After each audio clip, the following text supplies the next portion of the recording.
Today, we're going to have a conversation with Connie Goodbread, who is a congregational life staff consultant down in the southern region, and we're going to talk about covenant. Great. So Connie, what do you think about the importance of covenant in Unitarian Universalist congregations? Well, I think that there are three pillars of our faith, and the first pillar is that we are a covenantal, not a creedal faith. And the second is that we are a pluralistic, not a fundamentalist faith. And the third is that we are a living tradition, not a dead tradition. And so covenant being that first pillar is vital to who we are. And one of the things is that it represents both the promise and the struggle of Unitarian Universalism. So it's important for us to remember that covenant, you write a covenant, the actual struggle to write the covenant is only the first piece. We are never finished once that happens. And so if we write our covenants together as a congregation and then begin to live them and practice them, holding them in our hearts and carrying them out into the world, then we create, we build more love, more hope, more justice, more wisdom, and more joy in the world. And that is a fulfillment of Unitarian Universalism. That's a great explanation. So we have some congregations who have not even talked about developing a covenant in their congregation. So what might be a suggestion about how to start the conversation about covenant? Well, one of the realities, and I say this to congregations all the time, is that whether your congregation has actually struggled to write its own covenant, you are still in covenant, because we are a covenantal faith. And so if you have chosen to be part of the Unitarian Universalist Association, if you go to the front of the hymnal, it says, we the member congregations covenant too. And it's our 7 principles and our sources of faith. And then there's a statement at the very end that is the most profound piece of that covenant, and it is that we are never finished. And that is the struggle. And so to actually live our covenant, we must understand that we are never finished and that it's always a practice of covenant. And it can't just be in our congregations, it has to be out in the real world too. So but I do think that it's vitally important that congregations come together and talk about what their expectations of one another are, and then develop the covenant around that. The other thing is that I think there are 2 stages to this. So the first stage is that we have to agree what kind of norms we want to create within our congregation. So what are the behaviors that will help the congregation to be a safe place where people can come in, lay their burdens down for a very brief period of time so that then they can be challenged to pick those burdens back up and carry them out into the world. So what are the things we need to have in place so that people feel safe enough to do that? And safe enough to really support one another and be honest in their own struggle to becoming the most full human being, to reach their deepest potential, because that's what our congregations are supposed to do.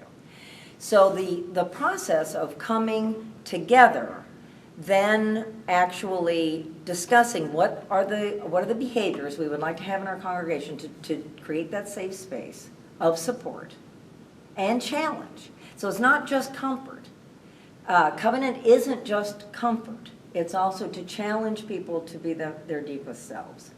So there's 2 stages in this. I think that the first stage is what are the norms we need to create, and that's sort of a behavioral agreement. Okay. And a lot of times that begins with leadership. So leadership might say, the board would get together and say, so how are we going to be together? What are we going to agree? How are we going to agree to work, to do the work of building the community, but also of governing? And so you say, well, and it usually starts with stuff like, we will come on time. Right. We will be prepared. We will treat one another with respect. So that's the beginning of the creation of those norms that then offer the safety that people could say something more loving to one another. Because there's also, if you look at our hymnals, there's like 24, 26 that are covenants that are very poetic. And that you would really have to figure out, well, what does that mean? Love is the doctrine of this church. That's the way one of them begins. What does that mean? Love is the doctrine of this church. Love, I mean, deep, abiding, love of creation, love of all humanity. Love is the doctrine of this church. If we're going to really live that out, then what do we look like? How do we behave? What do we do? Not just here in our congregation, where it really should be easy, even when it's not. It should be, yeah. It should be. Where really, is where we practice what we are going to do out there. So it really is a constant process of re-promising, because the other thing that we have to be very aware of is that we're going to break it. Buber said, we are a covenant creating, a covenant breaking, a covenant recreating people.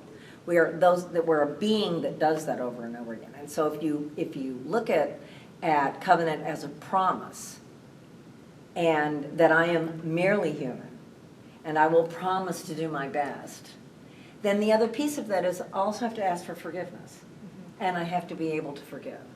So it has to be that we come into it saying, I will do my best.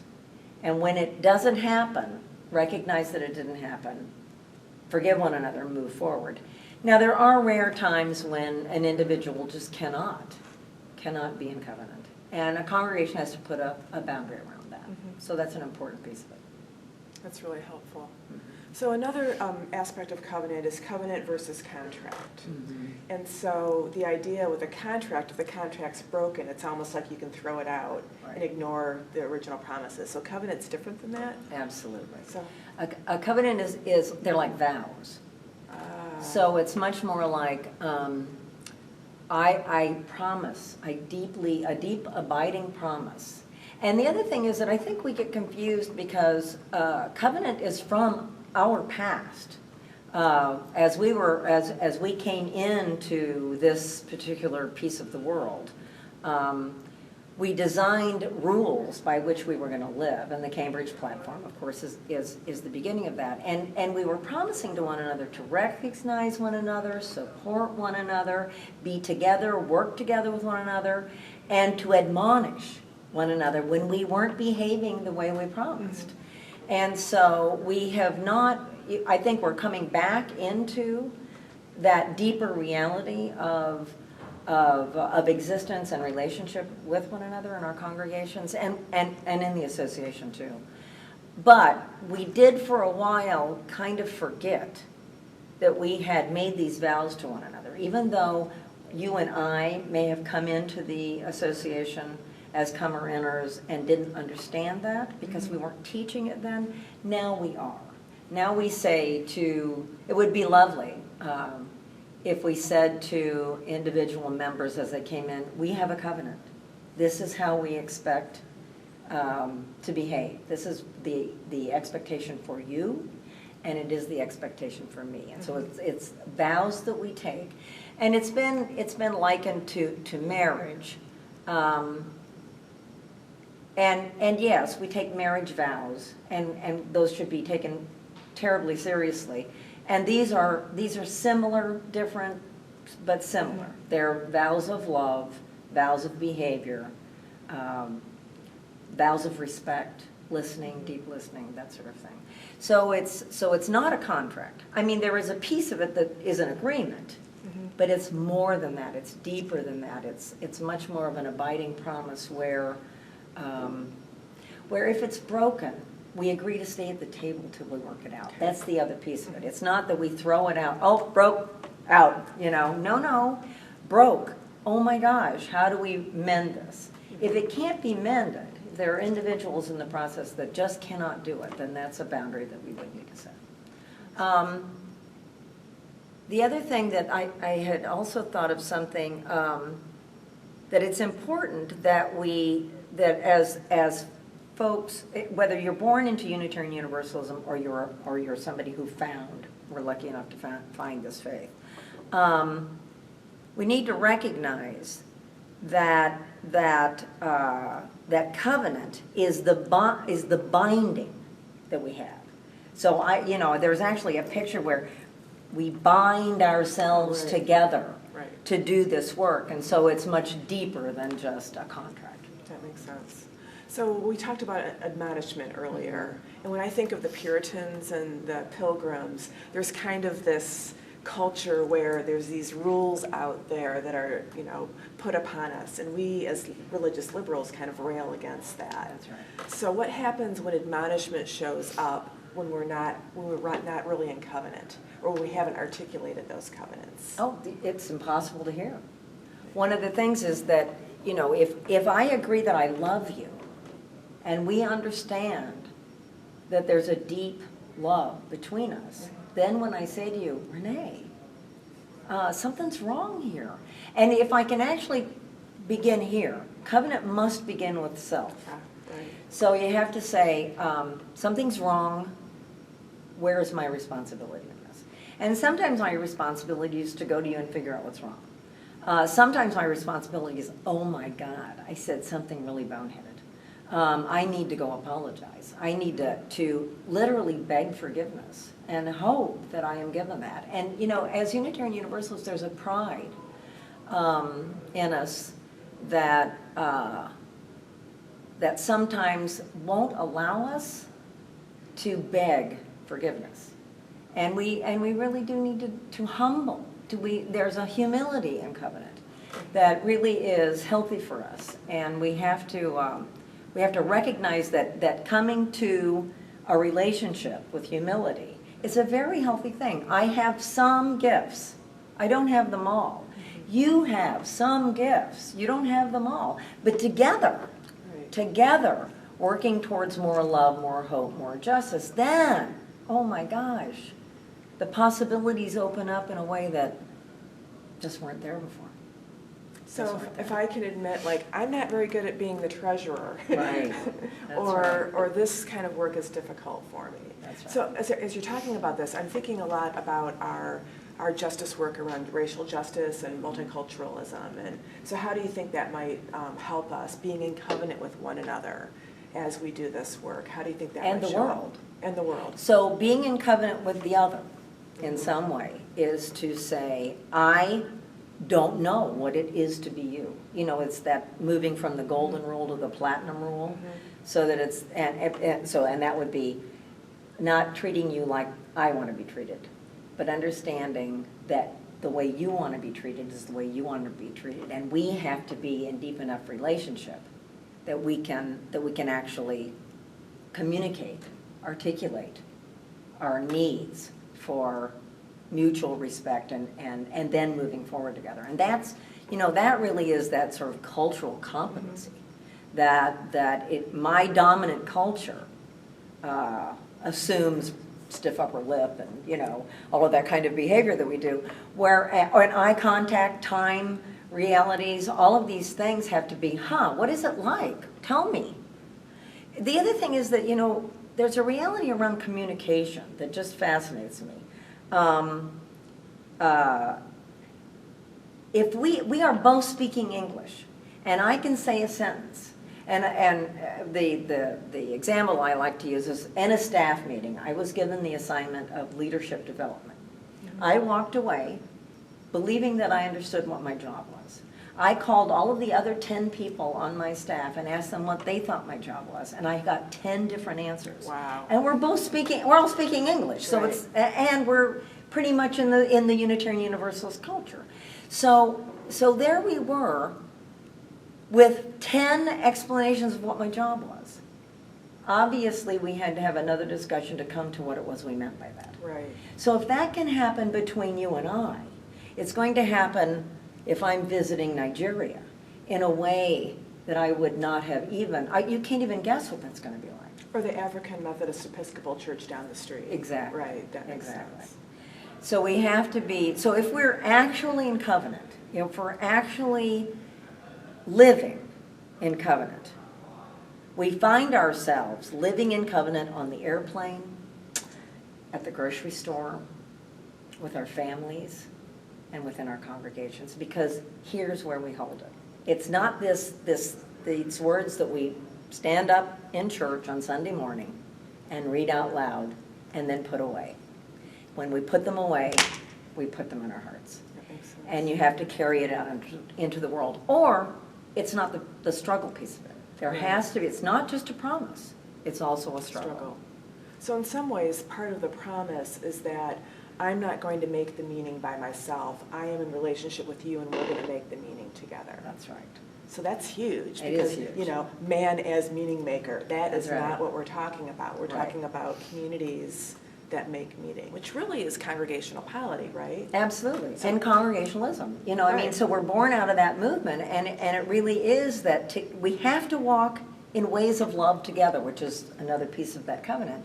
Walking in the ways of love together means that we struggle. You'll have people say, well, what love is overused, you know, we can't explain it right. Right. And therein lies the struggle. The struggle to figure out how to love the world, how to love one another, and walk in the ways of love out into the world. That's covenant. That really is. And then to recognize the piece of the holy, the piece of the shining star that comes right out of your eyes and comes out of my eyes, that's covenant. Recognizing each of us as the pilgrim. Right, the universalist piece of our That's heritage. right. That's right. That's great. Yeah. So we talked a little bit about covenant kind of within ourselves and within our congregations. What about the piece of covenant between congregations? Okay, so when was the last time your congregation got admonished by the congregation's next door board because you were misbehaving? You know, what would that be like if we were actually living that? And I actually think that's kind of where we're moving towards the interdependent webs that we're trying to create with clusters and across regions, staff teams, all kinds of remixing of talent and temperament and personality. I think that it's the way to actually be greater, be more, be bigger, have more of an impact on the world if we could stop looking at.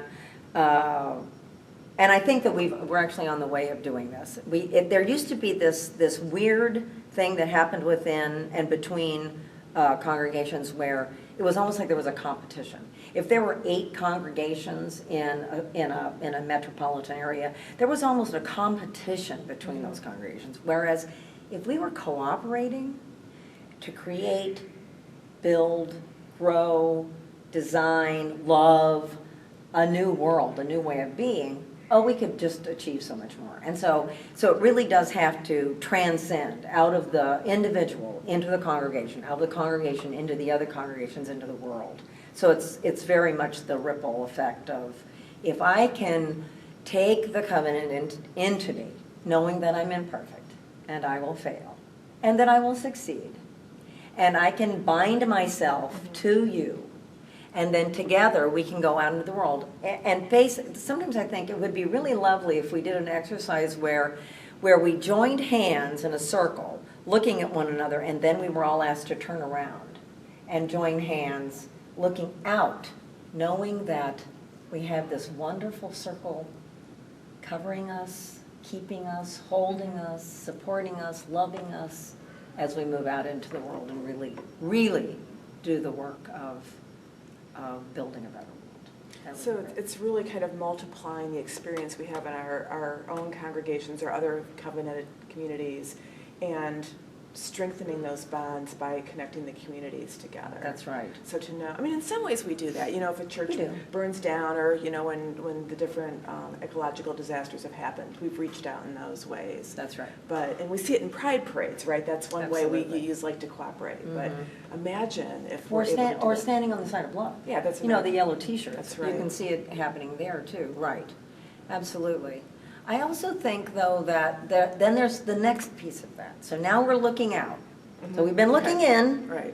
No, first here and then into our Okay. congregations, and now we're looking out. And now we have to recognize the partners we have in the community that are also willing to join with us